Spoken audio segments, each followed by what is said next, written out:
Hello everyone, now I will continue page number 69. Grandma says, do not stand too close to the stove in the kitchen, you might burn yourself. अभी grand माँ ऐसा बोल रही हैं कि हमें कभी भी गैस स्टोव के सामने, कभी भी उसके आसपास बहुत नज़दीक में नहीं खड़े रहना चाहिए किचन में. You might burn your self, नहीं तो आप खुद से ही आपको उसमें आग लग सकती है. ठीक है, आप जल सकते हो. फ्राइंग नेक्स्ट मेथड है. पहले हमने डिस्कस किया बॉइलिंग और बेकिंग. नेक्स्ट मेथड है frying. In frying food is cooked in hot oil और घी. फ्राइंग मेथड में क्या होता है, जिस भी खाने को, सपोज राइस है या दाल है, कुछ भी है, तो उस फूड आइटम को हम गरम घी में या तेल में पकाते हैं. We make puris, samosa, pakora and finger chips by frying in a wok. इस तरह से हम जो वॉक करके एक पैन होती है, तो उसमें वॉक में हम पूरीज बना सकते हैं, समोसा बनाते हैं फ्राई करके, पकोड़े बनाते हैं, फिंगर चिप्स बनाते हैं. तो ये सब जो फ्राई करने की, जो तलने की जो आइटम्स होते हैं, वो सारे कुकिंग फूड आइटम्स, ये हम फ्राइंग के through he in cooking items को बनाते हैं. This is called deep frying. और जो भी पूरी, समोसा, ये सब जो तलने की जो प्रोसेस है, इनको हम बोलते हैं deep frying. It requires a lot of oil. Deep frying में बहुत ज़्यादा तेल की ज़रूरत होती है. सपोज़ अगर आपको कोई चावल जीरा राइस बनाना है, तो चावल को फ्राई करने के लिए थोड़ा सा तेल चाहिए, तो उसको डीप फ्राइंग नहीं बोल सकते. फ्राई किया हमने, लेकिन वो डीप फ्राइंग में नहीं आएगा. लेकिन अगर हमें पूरी बनानी है, समोसा बनाना है, पकोड़े बनाने हैं, तो उसके लिए बहुत सारा ऑयल की ज़रूरत होती है, तभी वो जाके अच्छी तरह फ्राई होगा. तो इस मेथड को हम बोलते हैं deep frying. Paratha and puris are fried on a griddle with less oil. अभी मैंने बताया थोड़ी देर पहले कि जैसे राइस बनाते हैं, पराठा बनाते हैं, पूड़ा बनाते हैं, तो इनको हमें फ्राई करने के लिए बहुत ही कम ऑयल की ज़रूरत होती है. This is called shallow frying. और ऐसे फ्राइंग को हम बोलते हैं शैलो फ्राइंग मेथड. तो फ्राइंग मेथड में दो तरह की मेथड हुई, दो टाइप्स हुए. एक हुआ डीप फ्राइंग और दूसरा हुआ शैलो फ्राइंग. डीप फ्राइंग में बहुत ज़्यादा तेल की ज़रूरत होती है. जो भी चीज़ें हमें बहुत ज़्यादा तेल में तलनी है, पूड़ी, समोसा, पकोड़ा, तो इसके लिए हमें बहुत सारा तेल चाहिए, जिसको हम बोलते हैं डीप फ्राइंग. और जिन फूड आइटम्स को पकाने के लिए, फ्राई करने के लिए बहुत कम तेल की ज़रूरत होती है, उसको हम बोलते हैं shallow frying. Now answer orally. Name two of your favourite food items your mother makes by frying. यहाँ पे आपको कोई भी दो आपके फेवरेट फूड आइटम्स लिखने हैं जो आपकी मम्मी फ्राई करके बनाती हैं. Grandma says baked and roasted food is healthier than fried food that is rich in fat.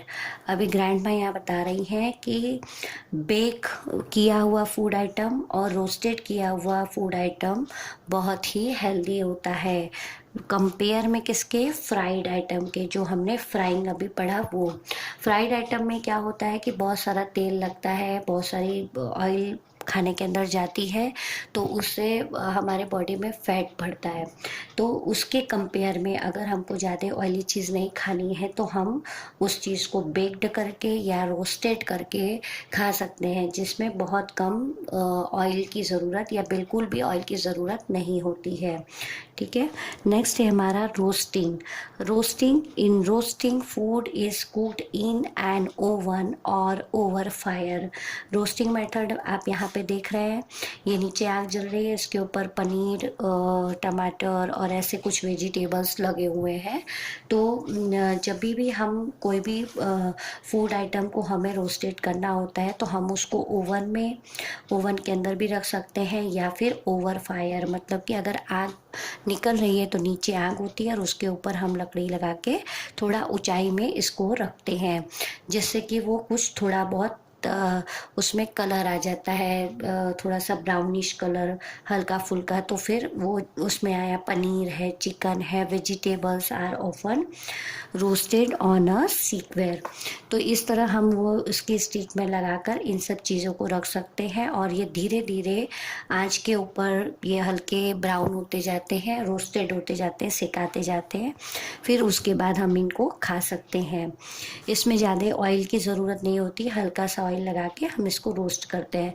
Chapatis, corn and some dry fruits are also eaten roasted. और इस तरह से आप चपाती है, कॉर्न आपने खाया होगा तो वो रोस्ट करके मार्केट में मिलता है। एंड सम ड्राई फ्रूट्स, और कुछ ड्राई फ्रूट्स भी आपने खाए होंगे। तो ये सब रोस्टेड करके हमको मिलते हैं जो खाने में हेल्दियर होते हैं। ग्रिलिंग ग्रिलिंग कौन सी मेथड है? Meat and some vegetables are sometimes cooked over direct heat. अभी जैसे कुछ लोग मांस खाना पसंद करते हैं और कुछ वेजिटेबल्स ऐसे होते हैं जिनको हमें डायरेक्ट हीट, मतलब नीचे आग निकल रही होती है और उसके ऊपर डायरेक्ट ही हमें उसके ऊपर रख देना होता है। आप देख रहे हैं इनके ब्राउनिश होने में और इसके ब्राउनिश होने में फ़र्क है। ये ज़्यादा लाल हो गए हैं और इनको ज़्यादा लाल करने की ज़रूरत नहीं होती है।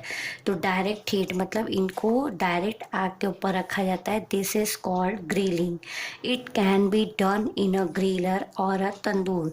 अगर कोई आइटम को हमें ग्रिलिंग करना होता है तो हम इसके लिए ग्रिलर, एक करने की मशीन आती है, उसमें भी रख सकते हैं, या फिर गैस का एक तंदूर आता है उसमें भी ग्रिल करने के लिए हम रख सकते हैं। नाउ लास्ट है स्टीमिंग। स्टीमिंग यानी भाप से बनने वाले food item. Some food items like idli, dhokla and momos are often steamed before eating. आपने इडली खाया होगा कई बार, पापड़ी का लोट आप खाते हो, ढोकला खाते हो, फिर मोमोज खाते हो। ये सब जो फूड आइटम्स होते हैं इनको नीचे पानी रख के, वो फूड आइटम्स को रख के ढक्कन लगा दिया जाता है और उस जो भाप निकलती, जो स्टीम निकलती है, वो स्टीम में ये सब चीज़ें पकती हैं। Usually steaming is done in a steamer और अ प्रेशर कुकर। स्टीमिंग करने के लिए जो स्टीमर मशीन आती है उसका भी यूज़ कर सकते हैं। अगर स्टीमर नहीं है तो हम प्रेशर कुकर के अंदर भी पका सकते हैं। In this we cook food at a high temperature with steam. अब किसी भी खाने को, फूड आइटम को कुक करने के लिए जिसमें भी हमने सामान रखा हुआ है, फूड आइटम को रखा हुआ है, उसे हाई टेम्परेचर पे स्टीम करने के लिए रखना होता है। नाउ हमारा पे यहाँ पे मेथड्स ऑफ कुकिंग, मतलब कुकिंग के हमने 6 to 7 मेथड्स पढ़े। Boiling, baking, frying, roasting, grilling and steaming. तो ये सारे मेथड्स के थ्रू हम अपने फूड आइटम्स को टेस्टी और डिलीशियस बना सकते हैं। नेक्स्ट है grandma says reheating food again and again makes the food loss it nutrients. अभी क्या बोल रही हैं ग्रैंडमा कि जिस भी खाने को हमने बना दिया, गरम कर दिया और हमने उसको खा लिया, और अगर वो बच जाता है तो हम उसको वापस से रीहीटिंग करते हैं, वापस से गरम करते हैं। तो जब हम खाने को बार बार रीहीटिंग करते हैं तो फूड के अंदर जो न्यूट्रिएंट्स होते हैं, जो प्रोटीन्स, विटामिन्स, स्टार्च, फैट, ये सब उसके अंदर से चले जाते हैं। मतलब वो फूड हम सिर्फ खाने के उससे खाते हैं लेकिन उसके अंदर कोई ताकत जैसी, न्यूट्रिएंट्स जैसी चीज़ नहीं होती है। इसलिए खाने को बार बार गरम नहीं करना चाहिए। एक बार करने के बाद जो गरम खाना है उसको हमें खा लेना चाहिए ताकि उसके अंदर जो भी न्यूट्रिएंट्स आइटम्स है वो सारे हमारे बॉडी के अंदर आ जाए। Okay, so students, in our next video I will continue page number 70। Thank